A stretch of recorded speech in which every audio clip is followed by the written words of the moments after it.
Let's discuss about the half versus full duplex communication. Again, one of the important topics in networking terminologies. Networking communication will occur in either full or half duplex mode. So जो network communication है या तो वो half duplex mode में होगा या full duplex mode में. सो होता क्या है वो समझने की कोशिश करते हैं. Half duplex so can send and receive data but not at the same time. So या तो for example we have two computers, computer A and computer B. We have two computers, computer A and computer B. We have ink थोड़ा change कर लेता है so that it becomes more visible. Okay, we have two computers, computer A and computer B. Half duplex में for example computer A sends data, so ये data send कर देगा. लेकिन उसी टाइम पे अगर कंप्यूटर बी कोशिश करेगा डेटा सेंड करने की तो हो नहीं पाएगा. क्यों? क्योंकि ऑलरेडी कंप्यूटर डेटा सेंड कर रहा है. आप इसको समझ सकते हैं एक रियल वर्ल्ड एग्जांपल से, लाइक वॉकी टॉकी. पहले जमाने में वॉकी टॉकी हुआ करती थी. तो जब कोई कम्युनिकेशन स्टार्ट करता था तो दूसरा वाला सिर्फ सुन सकता था. तो दूसरे वाले को जब बोलना होता था तो वो बोलना शुरू करता, बाद में बोलता ओवर, ताकि जो उसके सामने उसको समझ में हो जाए कि इसने अपनी बात खत्म कर दी है, अब मैं अपनी बात शुरू कर सकता हूँ. तो फिर वो अपनी बात करता था पूरी, और जैसे उसकी बात खत्म होती थी वो बोलता था ओवर, ताकि सामने वाले को पता लग जाए कि अच्छा अब मेरा टर्न है, अब मैं सुन सकता हूँ. तो हाफ डुप्लेक्स में यही होता है कि या तो कंप्यूटर डेटा सेंड कर सकता है एक टाइम पे या डेटा रिसीव कर सकता है. तो अगर कंप्यूटर ए डेटा सेंड कर रहा है तो फिर वो रिसीव नहीं कर सकता कंप्यूटर बी से. हाफ डुप्लेक्स में क्या होता है कि can send and receive data simultaneously. एक टाइम पे आप डेटा भेज भी सकते हो और आप रिसीव भी कर सकते हैं. इसको आप समझ सकते हो मोबाइल का एक एग्जांपल लेकर. फॉर एग्जांपल आप मोबाइल यूज कर रहे हैं तो आप बोल भी सकते हैं, आप सुन भी सकते हैं. So it is full duplex, कि आप सेम टाइम पे आप बोल भी पा रहे हैं, सुन भी पा रहे हैं. सो डेटा रिसीव भी हो रहा है, सेंड भी हो रहा है, वो आपका आ जाता है फुल डुप्लेक्स में. Now coming to the networking devices, and the first network devices to discuss is the network interface card. जैसे कि हमने डिस्कस किया था, जो मैक एड्रेस वो कहाँ पर आपका बर्न हुआ रहता है, वो आपका रहता है नेटवर्क इंटरफेस कार्ड पे. So the network adapter installed on your network device. किसी भी डिवाइस को इंटरनेट से कनेक्ट करने के लिए, एक्सेस करने के लिए हमें नेटवर्क इंटरफेस कार्ड चाहिए होता है. So it provides the physical and electrical, light or radio frequency connections to the network media. It can be either be an expansion card, USB device or built directly into the motherboard. कुछ हमारे network interface जो card होते हैं वो directly motherboard पे install रहते हैं, built होते हैं उसके अंदर. कुछ आपके पोर्टेबल होते हैं. फॉर एग्जांपल पहले ज़माने में जो डेस्कटॉप आया करते थे तो उसके अंदर नेटवर्क इंटरफेस कार्ड नहीं आया करता था. तो हमारे पास फिर एक अलग से हमें एक नेटवर्क इंटरफेस कार्ड लेना होता है, वो जो कि ऐसा दिखता था, जो आपका यूएसबी डिवाइस होता है. तो आपने उसको यूएस आपने कंप्यूटर में लगाया, तब जाके आपका कंप्यूटर इंटरनेट से कनेक्ट हो पाता था.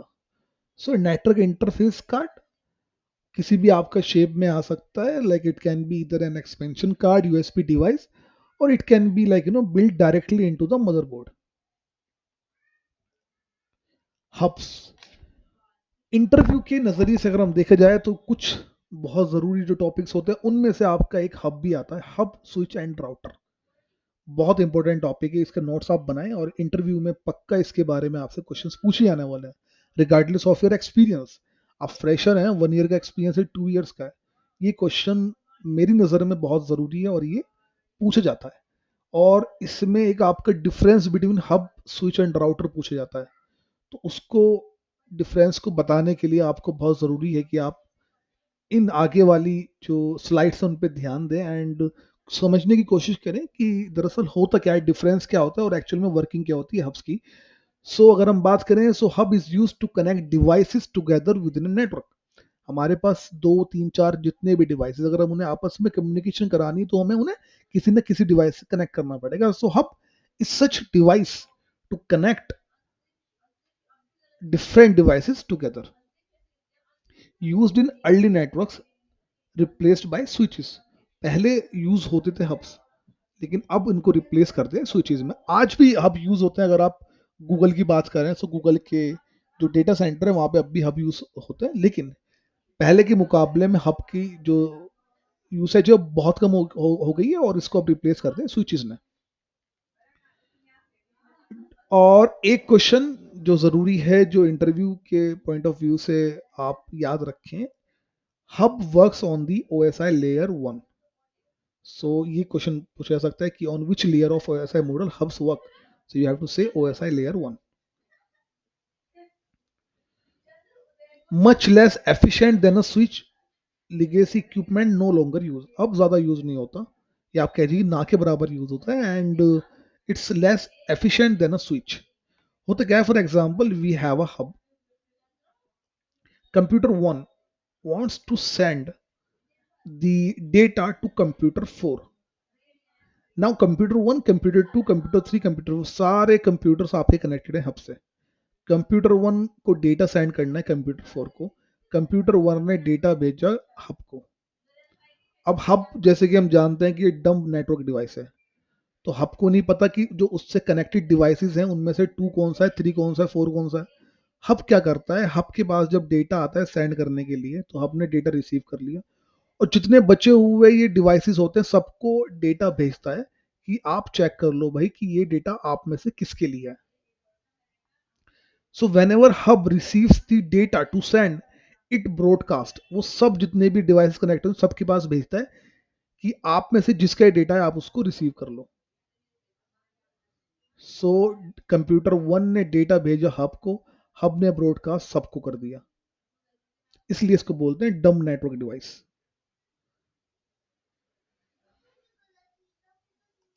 अब बात करते हैं स्विच की। What is a switch? Last slide में हमने देखा कि हब को रिप्लेस कर दिया स्विच ने। स्विच जो है वो एक स्मार्ट डिवाइस होता है। So switch also connect devices together just like a hub.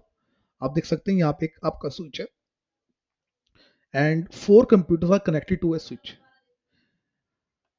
OSI layer 1 पे काम करता है हब, और ओएसआई लेयर 2 पे काम करता है स्विच। इंटरव्यू के पॉइंट ऑफ व्यू से एक और जरूरी question, so it can be asked on which layer of OSI layer or OSI model switch work. So the answer is OSI layer 2. The main difference between hub and a switch is that switch memorizes the MAC address of each device connected to it via the MAC address table, sometimes called a content addressable memory table. इसका क्या मतलब हुआ? हमने देखा hub के पास जब भी कोई डेटा आता था सेंड करने के लिए, वो सबको ब्रॉडकास्ट करता था, क्योंकि उसको पता नहीं है कि उससे जो डिवाइसेस कनेक्टेड है उनका मैक एड्रेस क्या है या उनका एड्रेस क्या है। हब स्विच क्या करता है, स्विच के पास एक मैक एड्रेस रहता है। For example we have a table, ये स्विच के पास टेबल मेंटेन कर रहा है। डिवाइस 1 स्विच से कनेक्ट हुआ, उसने क्या किया, इसका मैक एड्रेस लिख लिया। डिवाइस 2 कनेक्ट हुआ, उसने इसका मैक एड्रेस अपनी टेबल में स्टोर कर लिया। 3 हुआ, उसका मैक एड्रेस कर लिया। 4 हुआ, उसका मैक एड्रेस कर लिया। अब एग्जाम्पल लेते हैं कि computer 1 wants to send data to computer 4। तो कंप्यूटर 1 ने डेटा भेजा स्विच को कि मुझे ये डेटा भेजना है कंप्यूटर 4 को।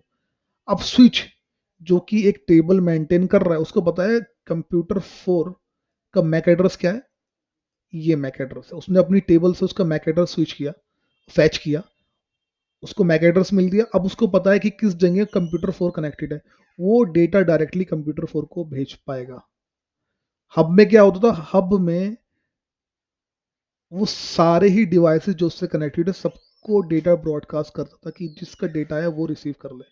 लेकिन स्विच क्या कर रहा है, स्विच स्मार्ट डिवाइस है, जिसको डेटा सेंड करना है वो सिंपल सा उसको ही डेटा सेंड करेगा, बाकी जो डिवाइसेस कनेक्टेड है उनको वो नहीं छेड़ेगा। So switch pays attention to source and destination MAC addresses during communication process. तो एक टेबल मेंटेन करता है जहां पे आपके मैक एड्रेसेस रहते हैं, जिसकी वजह से कम्युनिकेशन इफेक्टिव हो जाती है। So interview point of contact से जो मैंने आपको बताया कि hub works on OSI layer 1 and switch work on OSI layer 2. Now comes the routers.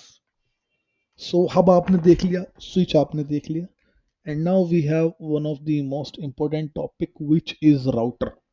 So what is a router?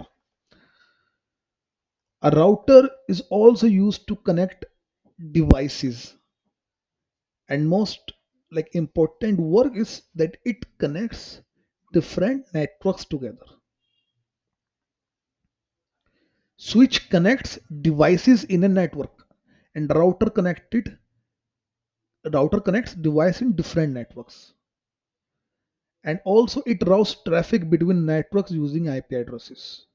It's an intelligent decision to find the best way to get a packet of information from one network to another. And router works on OSI layer 3. So you can say OSI layer 3 device is router. Hub works on layer 1, switch on layer 2, and router on layer 3. Now take an example. We have a network. This network is network 1. So in network 1, we have computer 1, we have computer 2. They both are connected to a switch. We have another network 2 में भी हमारे दो computer है, computer 1 computer 2, ये भी आपका switch से connected है. सो स्विच क्या कर रहा है? स्विच एक नेटवर्क के अंदर दो कंप्यूटर को कनेक्ट कर रहा है. नेटवर्क 1 में देखिए स्विच दो कंप्यूटर को कनेक्ट कर रहा है, नेटवर्क 2 में स्विच दो कंप्यूटर को कनेक्ट कर रहा है. राउटर क्या कर रहा है? राउटर दो नेटवर्क को कनेक्ट कर रहा है. This is the main difference. Router connected devices on different networks, और you can say router connects different networks together. For example हमें कंप्यूटर वन से डेटा सेंड करना है नेटवर्क 2 के कंप्यूटर 2 को. So what will do, it will send the data to switch. अब switch के पास डेटा आ गया. अब स्विच को पता है कि यार नेटवर्क 2 का जो 2 है वो इसके नेटवर्क से बाहर है. तो अगर नेटवर्क से बाहर उसको डेटा सेंड करना है तो वो क्या करेगा? वो राउटर से कनेक्ट करेगा. उसने राउटर को भेज दिया कि ये मैक एड्रेस है जो हमें डेटा सेंड करना है, जिस डिवाइस को उसका मैक एड्रेस ही है, तो उसको ये डेटा सेंड करना है. स्विच ने दिया राउटर को, राउटर के पास सारी इंफॉर्मेशन आ गई, उसने नेटवर्क 2 के स्विच से कनेक्ट किया. स्विच के पास टेबल थी मैक एड्रेस की, उसने वो डेटा जो इंटेंटेड डिवाइस था उसको सेंड कर दिया. So switch connect devices in a network, and router connects different networks. Now in the next lecture we will be understanding the OSI model in depth.